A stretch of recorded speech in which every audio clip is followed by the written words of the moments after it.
Hello বন্ধুরা, welcome to football ভিডিওতে সবাইকে স্বাগত। তো এই ভিডিওতে বড় বড় কয়েকটা আপডেট শেয়ার করব। দুজন ডিফেন্ডারকে নিয়ে কথা বলবো, বিদেশি ডিফেন্ডার। একজন মোহনবাগান সুপার জায়ান্টের নজরে থাকা ব্রায়ান কাল্টাক, এই ফুটবলারটিকে নিয়ে।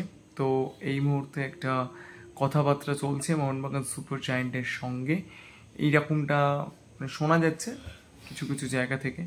তো এইটা তো হতে পারে। 31 বছর বয়সী, অস্ট্রেলিয়ার 31 বছরই বয়স, ভানুয়াতু ন্যাশনাল টিমের ক্যাপ্টেন।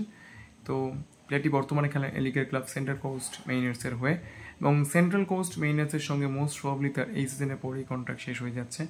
তো 31 বছর বয়সী ভানুয়াতুর এই প্লেয়ারটিকে মোহনবাগান সুপার জায়ান্ট সাইন করাতে পারে, এরকমটা শোনা যাচ্ছে। এবং সেটা যদি হয় তাহলে অবশ্যই টম অলরেডকে মোহনবাগান সুপার জায়ান্ট ছেড়ে দিতেও পারে, এইরকম একটা কথাবার্তাও কিন্তু শোনা যাচ্ছে। দেখা যাক কী হয়, অবশ্যই এইটার জন্য ওয়েট করতে হবে। কিন্তু অন্যদিকে ইস্ট বেঙ্গলকে নিয়ে আমরা একটা আপডেট দিয়েছিলাম বেশ কিছুদিন আগে, যে ইস্ট বেঙ্গল একজন ফরেন ডিফেন্ডারের সঙ্গে কথাবার্তা বলছে, এবং মোটামুটি একজন মডারেট হাই প্রোফাইল প্লেয়ার।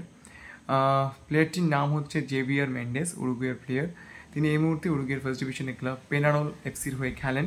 এবং আজকে ইস্ট বেঙ্গল ক্লাবে একটা মিটিং ছিল, এবং আমি বাড়ি গেলে সেই ব্যাপারগুলো নিয়ে একটু কথা বলবো। তবে এইটুকু বলতে পারি, উরুগুয়ের এই ফুটবলারটির সঙ্গে কিন্তু ইস্ট বেঙ্গলের কথাবার্তা শুরু হয়েছে, এরকমটাই কিন্তু আমরা শুনতে পাচ্ছি। 30 বছর বয়সী এই প্লেয়ারটি কিন্তু সেন্টার ব্যাক পজিশন ছাড়াও ডিফেন্সিভ মিডফিল্ড পজিশনেও খেলতে পারেন। এবং এটা হলে সল ক্রেসপোর ভবিষ্যৎ কী হবে সেটা নিয়ে আসছি একটু পরে লাইভে। Thank you so much to all of you ভিডিওটা এতক্ষণ দেখার জন্য।